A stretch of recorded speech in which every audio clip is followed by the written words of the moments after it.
welcome back to my channel. I'm laichenir or Lay, and today I'm going to be doing a video just telling you guys why people don't support black owned businesses. These are not like facts, they're opinions, they're observations, they're things that I've seen. People say things that I've seen personally. So yeah, if you're interested, please stay tuned. Okay, so quick disclaimer, like I said, these are opinions, they're not facts. I don't think a lot of these reasons are reasons why you should like not support black owned businesses, period. But they are some reasons why people stray away from them or, you know, decide to go the traditional way as far as like stores that are already out, you know, the Targets, the Walmarts, regular restaurants, different things like that. I mean, you don't have to agree.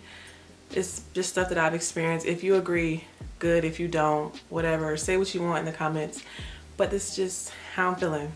So I guess we'll start with like the first one, which is like the main one and the one that a lot of people talk about, which is like customer service. I'm not gonna say this is like with everybody, but I see on the internet from people I know, my experience, that the customer service is not always the greatest. Like the attitudes are crazy. I don't know what it is. Like, I don't know if they just feel like since they have their own business, it's their business, their rules, they can just be rude or disrespectful or whatever it is. But a lot of the times people don't support black owned businesses because of their customer service. I don't know what it is. Like, I don't know what all the hostility is. I don't know what that's about, but that's one reason why people don't support black businesses.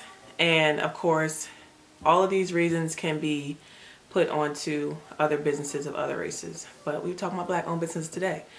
Anyways, the second reason why people don't want to support black owned businesses is a lack of communication. And this one is me personally. Like, I can't stand when businesses do not communicate as far as keeping us updated on any delays in shipping, delays in making my product, delays in production, which is basically the same thing I just said, but like any delays, like any mishaps, I feel like you should communicate with us. So one example, if there is a restaurant that mainly advertises on social media, Instagram, Facebook, Twitter, and that is where you get a lot of your customers. If you're having any issues as far as the store goes, like this example, I went to this restaurant and they advertise every single day, every single Sunday, Saturday, whatever their special days are, they advertise.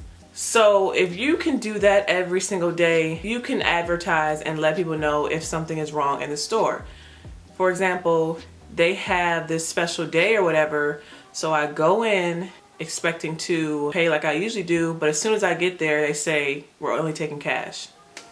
Which is a very big inconvenience because now I have to go and either not go at all, you know, you lost customers because I don't have cash, or I have to go and find an ATM, go find some cash somewhere, and then come back. If I really want the food, I'm gonna do it. If not, then no. So while you're advertising everywhere that you have this going on, if there's any mishaps, please say, we're only accepting cash today.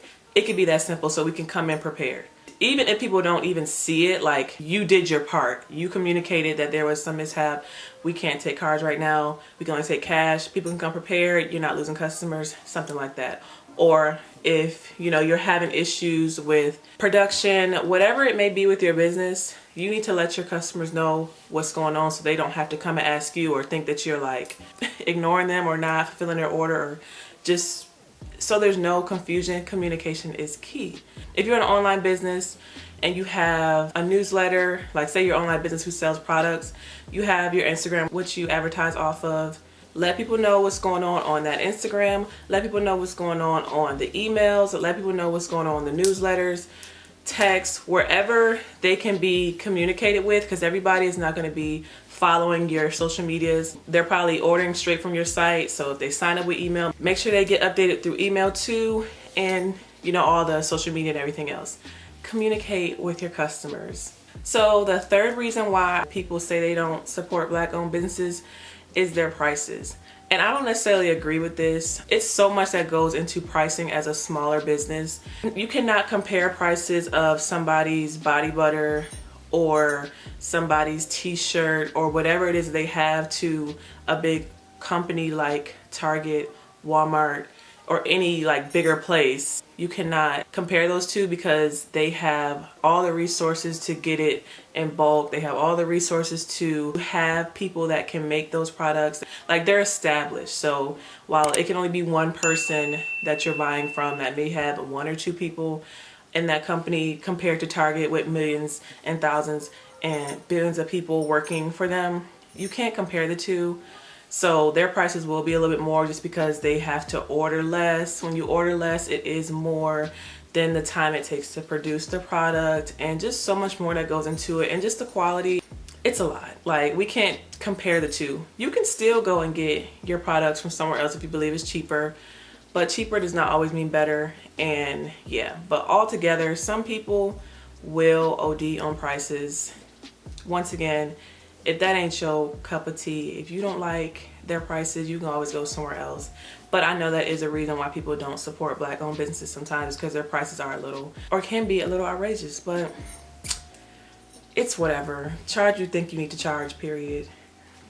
The next one is something that I see a lot with black owned businesses. This is mainly like online stores and certain things like that. It seems like a lot of people are doing like restock dates and different things like that, but like, I guess more like custom made items. The fourth reason why people probably don't support black owned businesses is because these processing times and shipping times are wild. Like, I mean, me personally, I get it to some extent because I do make custom wigs, so they could take a while depending on how many wig orders I get in. My processing time is 7 to 14 business days. Business days does not include weekends. Cool.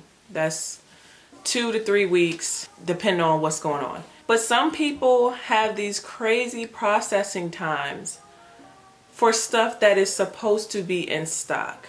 And when I say this, I mean, like when I said earlier, people do these restock dates now. So when you think restock, you think they've been sitting there creating these products over time so that they can come out with a date, restock date, and all of these products will be in stock, right?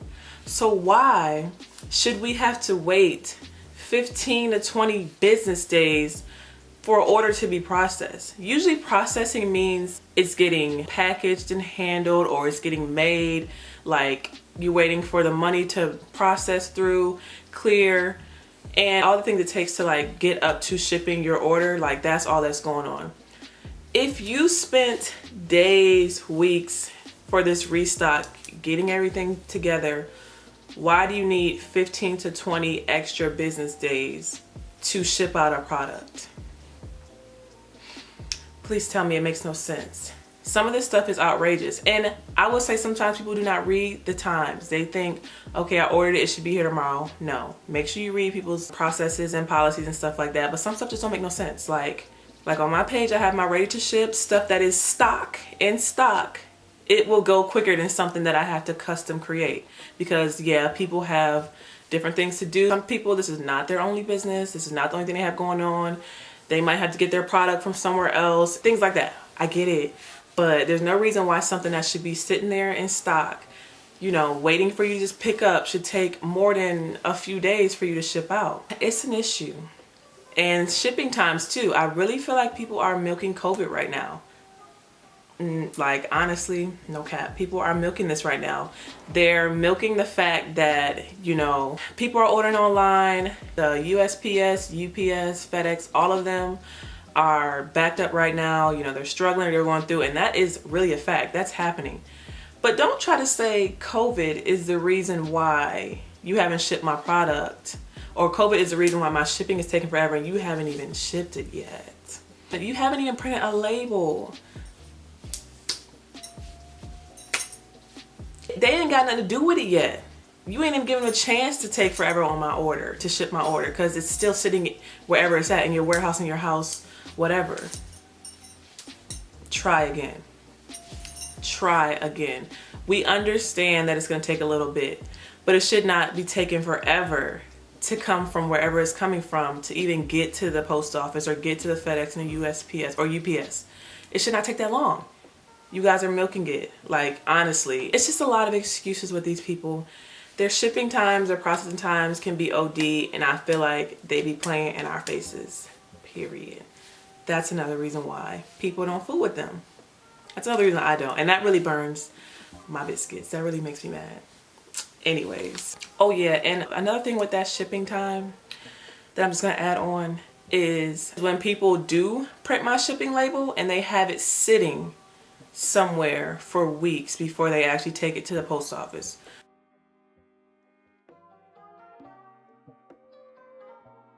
I don't know if they be trying to get a group picture of all their orders to make it seem like they have a whole lot going on, or if they just don't care to take my stuff or just want to print it to just get their time, but then like let your stuff sit. It's annoying and I don't like it. But next. So the next one I'm going to say is going to be the obnoxious rules and policies. I see this a lot in like the hair industry or like the beauty industry, hair, nails, makeup. What they require of you in order to be their client. And I definitely believe that there should be policies in place because people be trying it. If you want people to make sure they're here on time, cool. If you want people to make sure they are not no call, no shows, cool. If you don't want to book with them again because they cancel on you, cool. All those things are acceptable. Like if you have your policies for your reasons. Nobody's saying you can't. But I will say, don't have these policies if you're not going to be holding up your end as well. Don't have extra late fees and all these rules when it comes to being late, and then you come in 15, 20, 30 minutes late, or you're rescheduling me because you've had something else that you didn't realize you had, or something else came up and all this extra stuff. No, don't be doing all that and then be trying to hold your customers to a strict policy and rule book.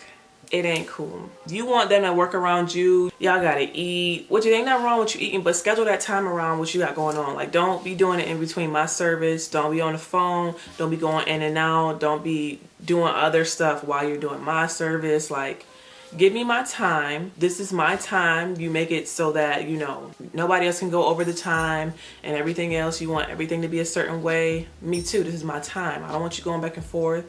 I don't want you stopping to do this. Like, some of these policies, coming to appointments with your hair flat iron to get braids. Are you a hairstylist? Oh, for braids, that's like a natural hairstyle. You know, African American black people. Why do you want silky straight hair and braids? If you can't do hair, just say that. Like, stuff like that. You just come with your hair already braided out and put the wig on for $500. Like, I could do that myself. Some of these people, these hairstylists and everybody else, just be tripping. And that's why people don't be supporting them. That's why people would rather go elsewhere when it comes to certain things like that. The rules and the policies, a little obnoxious, honestly. Okay, so the last reason why I feel like people don't support black-owned businesses is because they're unprofessional. And I mean, customer service and unprofessional can kind of go together, but I'm going to talk about like some different things. Unprofessional meaning, if you have a certain hours of operation on your website or Google or social media or the internet, your customers can see, you need to abide by those hours. If you're open Monday through Friday, 9 to 5, you should be open Monday through Friday, 9 to 5, not Monday through Friday, 10 a.m. on Mondays. You stay up until 7 p.m. on Thursday. We never know when you're going to be there. We never know when to come in. We never know when it's going to be closed. Like, or you have a number on the internet for your company, your business, and the phone doesn't work. It's out of service. Or your way of contacting people, it's not valid. Your communication, your contact information, your hours of operation should be up to date at all times. We need to be able to contact you and figure out what's going on with your business if we ever need to, if we ever have a question. It's very unprofessional if you do things like that. If you come in when you want to, leave when you want to. If you run your business like that, it's kind of like, I kind of want to go there to eat today, or I kind of want to go there to shop today, but I'm not sure if they'll be open, so I don't want to travel 25, 30 minutes and they're not there. It can be an inconvenience. So that's one example. Another example, and this can be for like online businesses. If you're an online business, you should have a website, period. I personally don't want to order from any business that is DM to order or message me to order. Like, I don't really want to deal with people that have that going on. Unless your site is like, you've had a site and your site is down for remodeling or something like that, then that may be okay. But like, you're a new business, or like you've been probably doing business for a minute, but you just don't have a website, don't plan on getting a website. It's kind of like, I don't know. It's something about a website, and most businesses that are professional do have websites. Like, whether it's an informational website that just tell you about what's going on, or like their product, or you can actually order stuff on that website. Most professional businesses will have a website. And me personally, I won't order from you unless you do have a website. Second part of that, people that only accept payment through Cash App, like that's kind of a part of people who don't have the websites or whatever, like they only take Cash App. I don't know about y'all, but I don't trust Cash App. Like, if I don't really know you like that, if I don't know your business, if you're not already out there as a legit business, I'm gonna go with PayPal. I'm gonna go with somewhere that can back me up if you ever do something like scammy, that can tell me, okay, yeah, you can get your money back. Cash App don't like to be giving you your money back. I think Zelle is okay, but still, like, I need like a legit cash place to be taking my money. Like, I needed to be set up. Like, that's why that website is important, because you can take different methods through the websites than just Cash App or Venmo or like things like that. Like, I ain't with it. It screams scammy to me, and it's very unprofessional. These two are like more when it comes to restaurants. So my mom said she wanted to add this to the discussion, which, I mean, yeah, it is a thing. But when it comes to the cooks and the people preparing your food wearing their gloves all throughout the store or outside, or like they keep their gloves on, kind of like how people keep their gloves on now with COVID, like thinking that's supposed to protect them from everything, but like literally you're probably doing more damage than good wearing those gloves everywhere and not changing them out and not sanitizing them. But if you're cooking my food, do not come from the kitchen, go to the cash register, pick up some money, go back and prepare my food with those same gloves, go outside, take the trash out, have a smoke break, come back in with the same gloves. Like, that's nasty. Why y'all don't be changing y'all gloves? It's the gloves on to take the cash to go back to the food for me. I don't get it. Like, I don't understand why a lot of them do that. It is pretty unprofessional, and it's just nasty, period. So that would turn someone like my mom away, because it's nasty. Another reason, and this is gonna be my last one when it comes to restaurants and unprofessional inconsistency. If you have a menu and it is your everyday menu, like this is your permanent stamp menu, it's not a special, it's not a limited time offer type thing, this is your everyday permanent menu. If you have items on that menu, you need to have those items ready to order when I come into that establishment. There's no reason why I should go into the restaurant that has 4 or 5 desserts on the menu, and it's 11 o'clock in the morning when you guys open, and you guys don't have any of those desserts at all. You actually have a dessert that's not even on the menu, and you won't be getting any of those desserts for the rest of that day.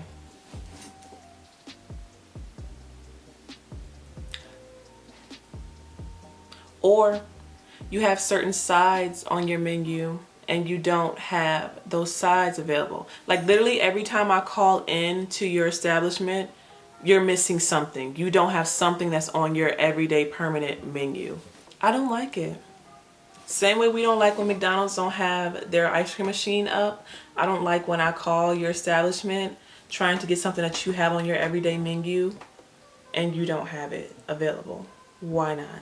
I just don't like it. It really makes me upset. And that's just that on that. Like, it's small stuff, but like it really makes a difference. And these are pretty much all the reasons, not all, but like these are some of the reasons why people do not mess with Black owned businesses, because of these shortcomings. And while it's not just us, and while, you know, some of those things have good reason, and you know, it's not a reason to not mess with Black owned businesses at all, just those certain businesses, we just go on to the next. It's not necessarily why we shouldn't give, you know, them chances, but like some of these things make it really, really hard to support, because I really believe that a lot of us believe that we should be supported just because we're Black owned businesses, and that's not true. Our community should definitely spend our money in our own community like other communities do. But we have to get better with what we do. We have to actually study business. We have to learn the ins and outs of business, the money part, the customer service part. Like, we have to learn how to run a business successfully.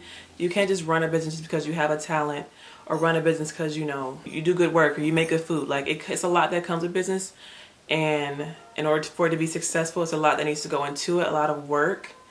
And we just need to take that time to work on those things, work on ourselves, take certain things as constructive criticism and not just hate, or that people are like giving you a hard time. Because trust me, if I'm saying this about Black owned businesses, I'm saying this about everybody else. I will hit up Fashion Nova after a certain time if my stuff is not done. I've done it plenty of times before. I will call whoever I need to call. It's certain stores that I will not go to again because of their customer service, because of their lack of care about their customers, the time I gotta wait in there, the hassle, different things like that. I'm gonna let everybody go, anybody go, not just Black owned business. If I feel like you're wasting my time, if I feel like it's just not worth it, then you're gonna hear about it. I'm gonna talk to who I need to talk to. I don't try to be a jerk.